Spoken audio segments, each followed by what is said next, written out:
台南屏东工商会热心公益，时常捐赠物资关怀弱势。这次特别甲台南理社发展协会合作，15日伫中西区中头社区活动中心举办南屏传爱关怀儿少众义传承爱心活动，并伫会中捐赠助学金，鼓励协会青少年学员爱继续努力向上。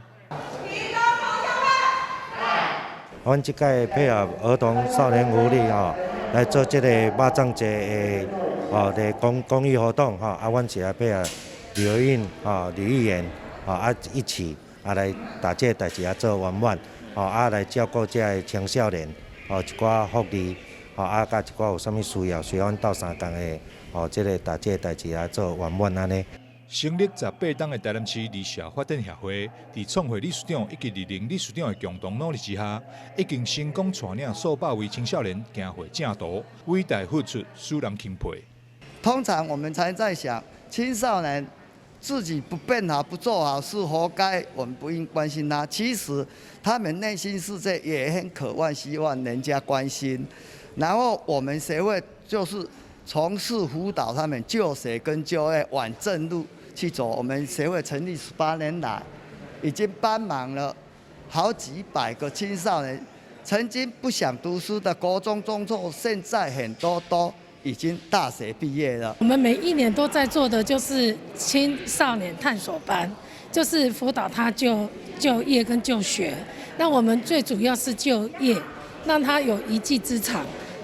让我们这些孩子可以在别人拒绝之后呢，我们可以让他有一线光明。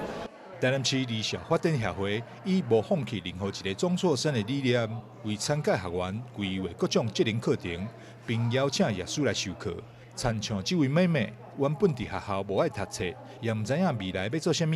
后来伫协会接触到美甲课程后，终于找到家己的兴趣。我们主要收的就是15至18岁的学生，那大部分都是跟学校有一点状况啦。那我会觉得他们并不是说不一定不喜欢学校，而是可能在那样子的比较封闭的环境里面，他们没办法那么自由。那也透过老师的协助，我们就是有让他们希望这个环境让他们觉得说，我虽然说不用去学校，可是我一样有一个地方可以学习。那也希望这边可以成为他们的家这样。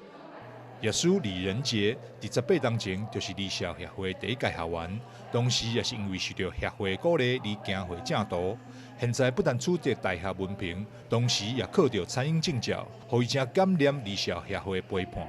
现在伊也转来到协会担任业师，带领学弟学妹走向光明正路。我刚开始来的时候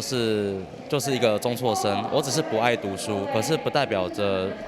说可能就是不爱读书的学生都是坏的啦，只是因为家庭的一些元素，造成对读书的部分不太有兴趣。那在一个老师的引荐之下，听到了儿少协会这部分，然后在儿少协会呢的带领之下，大家来帮忙我们这些学生，我觉得我很感谢他们。那我觉得，那既然人家给了我们这个机会，那我们就是努力去学习。我到现在去读餐饮学校，在上高中、上大学，甚至到毕业，这都是他们勉励我去做的，然后也考取到相关证照，然后现在也是做日本料理的师傅，所以我觉得说在这边学习的就是一个传承啊。我觉得每个学生都有他们自己的一个特色，只是说我们人不要去看过他的人的三观啊，让他们觉得说好像我们都被人家遗忘在边际那种感觉。南屏传爱关怀儿少众义传承活动，现场嘛来了真侪贵宾参与，参像是议员蔡小薇、议员吕维应服务处、议员参选人周家伟以及社会局代表等等，拢做伙来见证这场温馨的活动。南屏传爱关怀儿少，台南新闻张秀维采访报道。